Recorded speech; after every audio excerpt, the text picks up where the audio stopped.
Okay, it's just about time for my monthly update since I haven't done one for a couple of months. We'll start with the Renegade here. My existing Renegade had a little bit of a problem over the last few weeks. This is my beautiful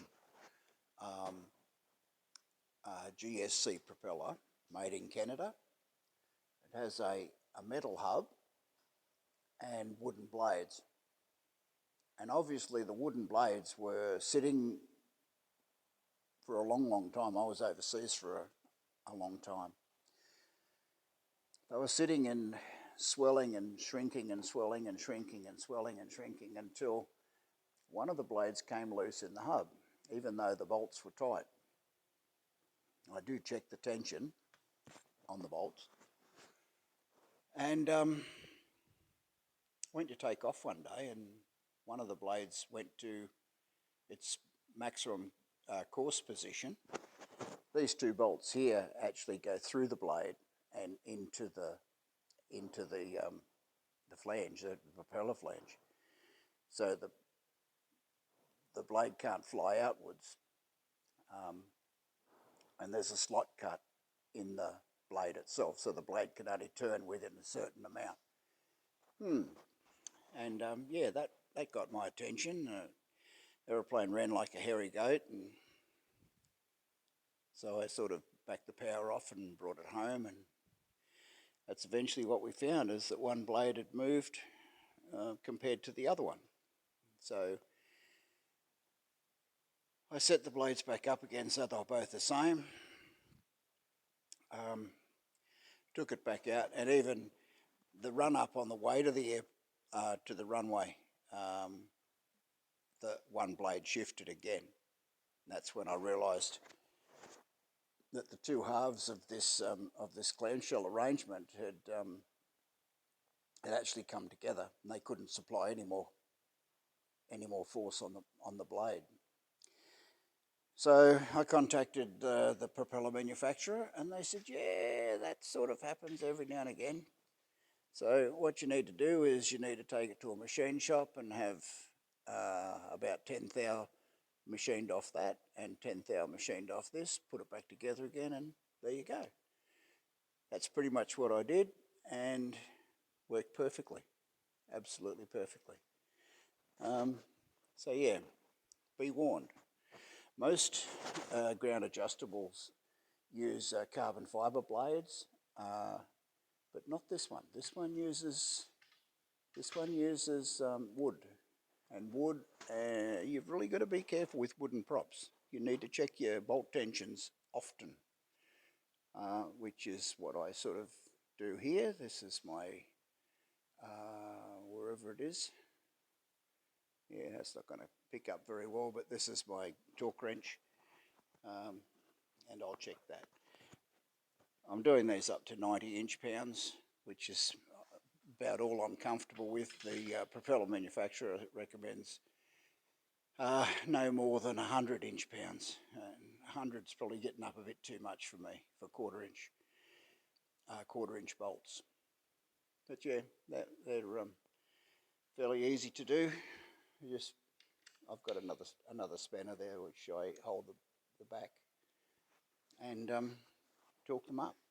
Obviously it's fairly important with this type of propeller that once you've torqued the bolts up, which I just did off camera, is that you still have a gap between the two halves of the hub, which this is the smallest feeler gauge I have, which is 1/1000th of an inch, 1.5 thousandths of an inch, or 0.04 of a millimetre.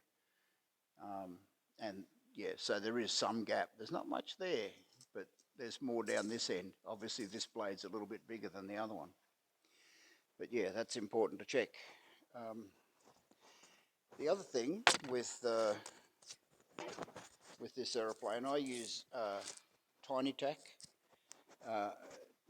which is tachometers on this for engine speed. Had a problem. One of my tiny tacks, I use one in the front cockpit, one in the rear cockpit. One of the tiny tacks died, and I'll get around the back of the camera. So I bought some new ones. They're not very dear.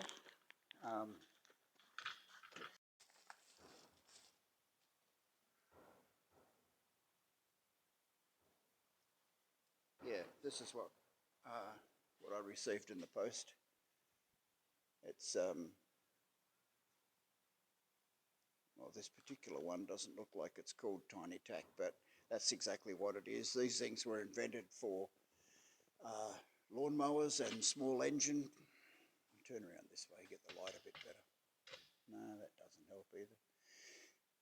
Unfortunately, they're a sealed unit and they have a very small battery, just a little button sort of battery. And my battery obviously went flat. It wasn't indicating the RPM anymore. So I changed it out, but I changed it out for one which had been sitting on my desk for the last 2 years, and guess what? It worked for about 5 minutes, and it gave up as well. So yeah, that's what they call them. The things are cheap. This was $30, $30 Australian, which is probably about 22 or 3 or something US. So they're not very dear, and they last you a couple of years. You can put it on your lawnmower if you want to, or your garden tractor, or whatever piece of equipment you've got. But that's it. So I've got to fit one of those. When I pull the old one out, I'll try and open it up and show you what's inside. But you can't maintain. There's nothing you can service inside. Once they die, they die. You just change them out, and that's it.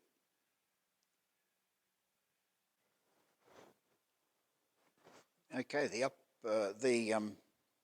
update won't take very long. These are the upper wings. They're upside down at the moment. There's only one little job left on each one prior to installing the wingtips, and that job, which is partway finished on this first wing. See if we can get in here.